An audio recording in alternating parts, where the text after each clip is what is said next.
এই শিক্ষক নিয়োগ বিভিন্ন মামলার জটিলতার কারণে আমরা এই নিরসন করতে পারছি না।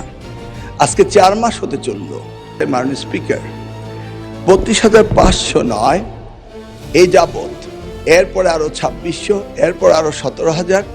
এই শিক্ষক নিয়োগ বিভিন্ন মামলার জটিলতার কারণে আমরা এই নিরসন করতে পারছি না। আজকে 4 মাস হতে চলল এই মন্ত্রণালয়ের দায়িত্ব পেয়েছি।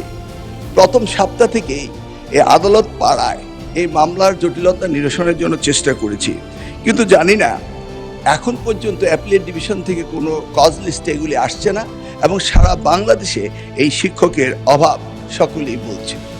এটি একটি নয়, এরপরে এনটিআরসিতে প্রতিষ্ঠান প্রধান নিয়োগ, কলেজের প্রতিষ্ঠান প্রধান নিয়োগ, সেটিও মামলার জটিলতায় ঝুলে আছে। সেখানেই শেষ নয়, প্রত্যেকটি প্রাথমিক স্কুলে আমাদের দপ্তরি কাম নাইট গার্ড, সেগুলিও মামলার কারণে ঝুলে আছে।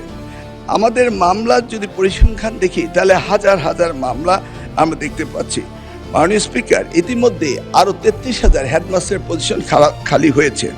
আপনি একটু ভেবে দেখুন, সারা বাংলাদেশে এই হেডমাস্টার এখনও যারা হেডমাস্টার হতে পারেননি তারা রিটায়ারমেন্টে চলে যাচ্ছেন এবং তারা হেডমাস্টার প্রমোশন পাচ্ছেননি। আমি মাননীয় সংসদ সদস্য এবং সকলে অবগতির জন্য বলছি, আপ্রাণ চেষ্টা করার পরও মামলার জটিলতার কারণে এইগুলি নিরসন হচ্ছে না। ইতিমধ্যেই আবার প্রাথমিক স্কুলের প্রশাসনিক বদলির কথা বলা হয়েছে। আমি মাননীয় সংসদ সদস্যদের জ্ঞাতসারে বলতে চাই, এগুলি উপজেলা এবং জেলা এবং বিভাগীয় পর্যায়ে পাঠিয়ে দেওয়া হয়েছে। মাননীয় স্পিকার, আমরা সকলেই জানি education is the essence commodity for everybody.